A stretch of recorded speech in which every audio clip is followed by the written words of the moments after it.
Olá pessoal, meu nome é Daniel Barbosa e hoje nós vamos continuar com o nosso livro Combate Espiritual. Capítulo 6. Outros conselhos para que nos habituemos à desconfiança de nós mesmos e à confiança em Deus. Destas duas virtudes nasce quase toda a força de que necessitamos para vencermos os nossos inimigos. Dou-te então mais alguns conselhos, a fim de que, com o auxílio divino, possas adquirir estas virtudes. Deves saber e ter disto firmíssima convicção que jamais conseguirás cumprir a vontade divina se teu coração não for ajudado com um especial auxílio e a mão do Senhor não iniciar a obra. Mesmo com ações boas que devas fazer, em tentações que devas vencer, em perigos que te devas fugir, em cruzes que te tenha enviado a vontade de Deus. Nada dispensa este auxílio divino, nem todos os dons naturais ou adquiridos, nem todas as graças grátis datas, nem o conhecimento de toda a Escritura, nem uma longa existência gasta inteiramente no serviço de Deus.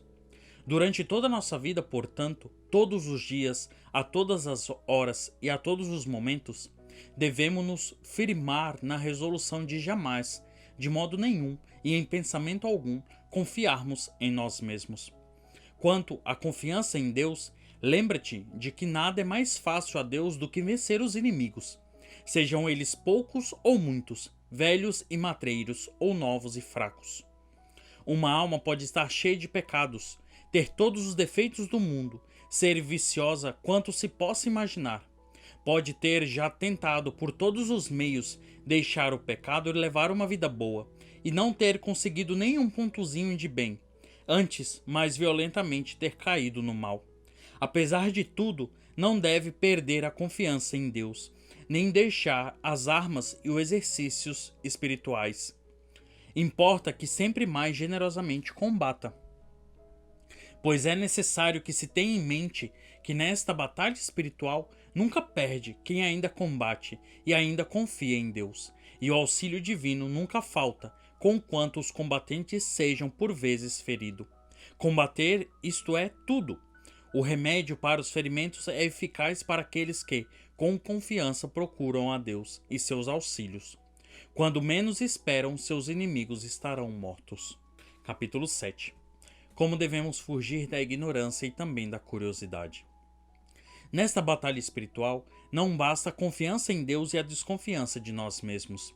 Somente com essas duas armas não nos venceremos a nós mesmos, mas cairemos muitas vezes.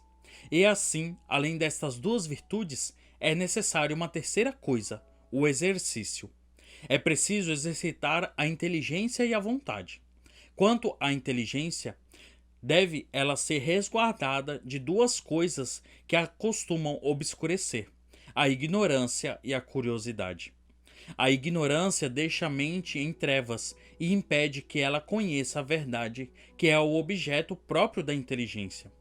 Com o exercício, devemos tornar a mente clara e lúcida, para que possa ver e discernir bem quanto é necessário para purificar a alma das paixões desordenadas e orná-la com as santas virtudes. De dois modos poderemos obter esse resultado. O primeiro e o mais importante é a oração. Peçamos ao Espírito Santo que se digne infundir suas luzes em nossos corações. E o Divino Espírito Santo o fará, se em verdade procurarmos a Deus somente e se em todas as coisas pusermos o juízo dos nossos pais espirituais acima do nosso. O segundo modo é um contínuo, profundo e leal exame de nós mesmos, para ver se somos bons ou maus, não segundo a aparência boa ou má dos nossos atos, nem conforme o juízo dos sentidos e o critério do mundo, mas segundo o juízo do Espírito Santo. Esta consideração feita como convém, nos fará conhecer claramente que devemos ter em nada as coisas que o mundo, cego e corrompido, ama, deseja e procura de muitos modos.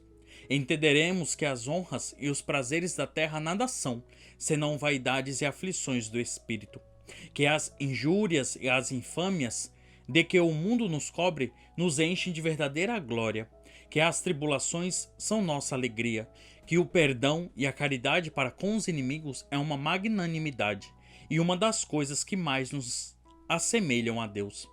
Que mais vale desprezar o mundo que possuí-lo todo inteiro, que obedecer de boa vontade às mais vis criaturas é coisa maior e mais generosa que ter sob suas ordens os grandes chefes. Que mais vale o humilde conhecimento de nós mesmos que todas as ciências, e que vencer e mortificar os próprios apetites, por pequenos que sejam, merece maior louvor que expugnar fortes cidades. Vencer com as armas nas mãos exércitos poderosos, fazer milagres e ressuscitar os mortos. Capítulo 8.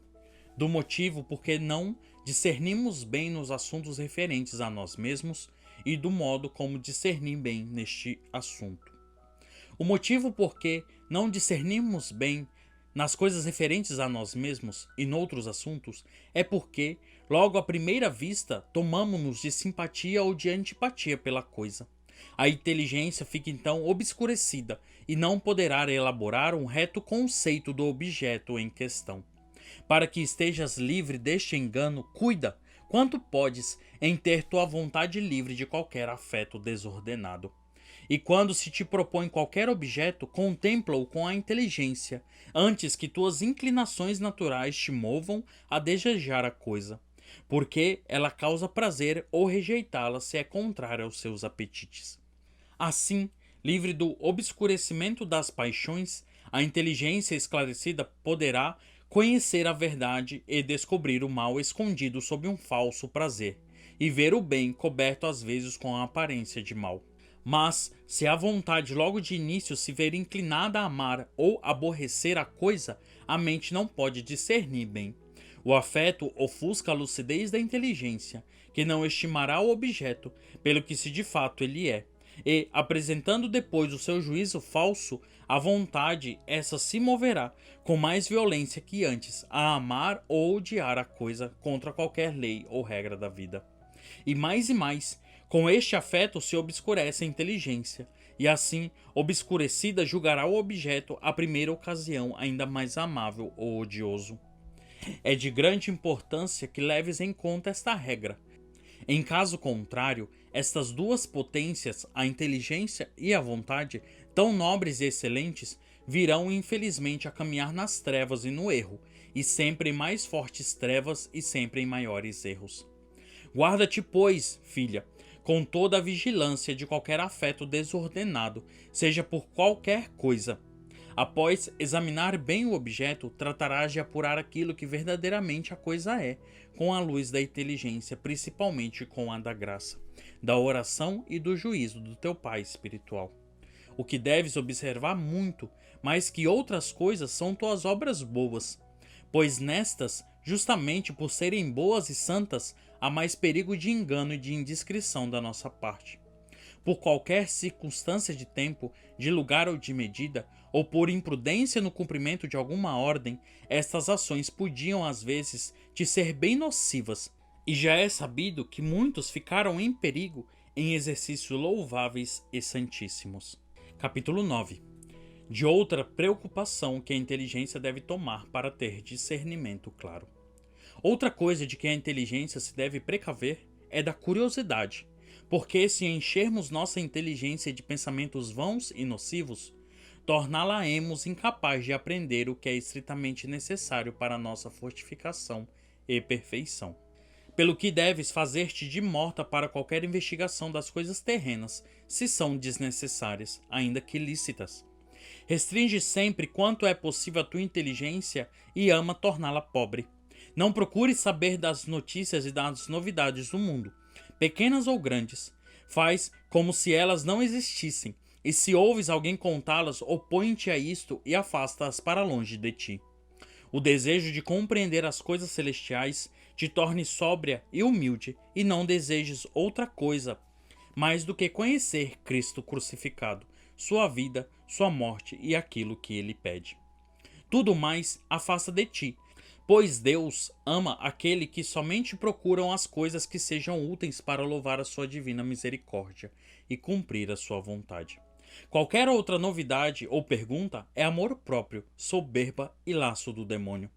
Se seguires estes conselhos, poderás escapar de muitos perigos, porque quando a serpente maligna vir que a vontade dos que caminham na vida espiritual é forte e inabalável, tentará abater a inteligência a fim de se tornar senhor da inteligência e da vontade. Muitas vezes, o mau espírito infunde à alma sentimentos elevados e curiosos, máxime às pessoas muito inteligentes, o que facilmente se envaidecem. E tudo para que, entretidos no gozo e na consideração daqueles pensamentos em que erradamente julgam contemplar a Deus, se esquecem de purificar a alma e de cuidar do conhecimento próprio e da própria mortificação. Assim, colhidos nos laços de vaidade, tornam-se ídolos de sua própria inteligência. Depois, aos poucos e sem que eles mesmos o percebam, julgarão que podem prescindir do conselho e dos ensinamentos dos outros, pois já estão acostumados a recorrer ao seu ídolo, o próprio juízo. É certamente uma coisa grave e muito difícil de ser remediada, porque é muito mais perigosa a sabedoria da inteligência do que a da vontade. Pois a soberba da vontade está sobre os olhos da inteligência, e esta poderá facilmente remediar o mal, um dia, obedecendo a quem tem autoridade. Mas quem tem a firme opinião de que seu parecer é melhor que o dos outros, por quem e como poderá ser curado? Como poderá submeter-se ao juízo alheio quem julga o seu melhor do que o do próximo? Se a inteligência, que é o olho da alma, a quem cabe conhecer e curar a chaga da soberba, está enferma e cheia das mesmas soberba, quem a curará? E se a luz torna-se treva e os preceitos falham, que acontecerá? Opõe-te a tão perigosa soberba, antes que ela tome posse de ti inteiramente. Não confies na agudez da tua inteligência, mas sujeita-te ao parecer dos outros mais que ao teu. Enlouquece por amor de Deus e será mais sábia do que o mesmo Salomão. Eu vou parar por aqui e até o próximo vídeo. São Francisco de Sales, rogai por nós.